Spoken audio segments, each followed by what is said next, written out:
Now, Charlotte, we're here to give our early impressions on one of the most highly awaited role-playing games to come out in 2015, and that game is Xenoblade Chronicles X for the Nintendo Wii U. Yeah, I've personally been waiting for it for a long time. As you can see, I'm quite a big fan of the first game.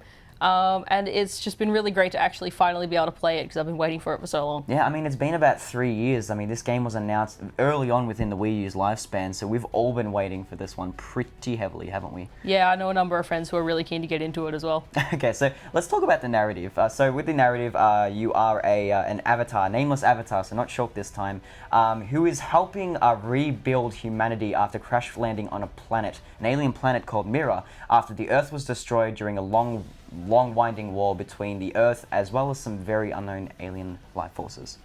Yeah, so it's pretty interesting and it's nice. Because at the beginning of the game, you crash into this planet called Mira, and so you're running around exploring this planet, and it's really fun just exploring it. The world is absolutely huge. I'm loving it. And about 5 times the size of the original Chronicles? Yeah, 5 times the size of the original Xenoblade Chronicles. There's 5 continents, and they're each the size of the original game, so it's pretty massive. Yeah, so there's some very heavy MMO elements involved. I mean, it's very similar to that of Xenoblade Chronicles, a bit different from Monolith Soft's latest recent game, like previous games, like Xenogears and Xenosaga, things like that. So it's really going off not exactly the continuity, but more the mechanics of the Xenoblade Chronicles, the very MMO-inspired tanking, DPS, and all that sort of stuff in between.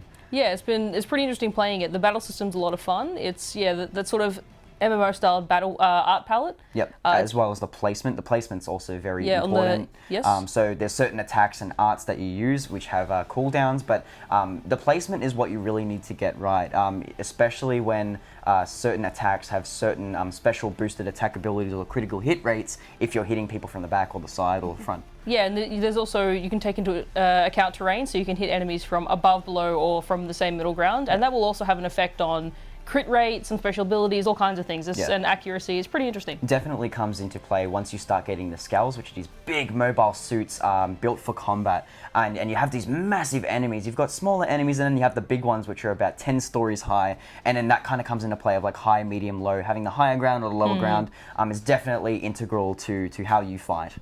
Yeah, it's very, very interesting, and there's some particularly large enemies. You just attack them, they just stomp on you, and it's kind of hilarious. Now, there are some criticisms involved as well. Being a huge open-world game, the game kind of gives you the freedom to do what you want until you get to some of the story missions where it kind of draws you back and tells you, oh, by the way, these side quests that you have to do are now mandatory, and they pretty much hold you hostage within their narrative until you actually get them complete. So it's a bit annoying. It's a bit annoying how it makes you do the side quests that's supposed to be, Yeah, but when it's all said and done, this game will definitely set the world on fire. Xenoblade Chronicles, if you put enough time in it, it's a case of you always get out what you put in, and if you put enough love, time, and effort into it, the game will reward you very handsomely. Most definitely. It's a lot of fun, especially just running around exploring it, and there's so many side quests for you to do. You'll drop a lot of time into this game. Definitely.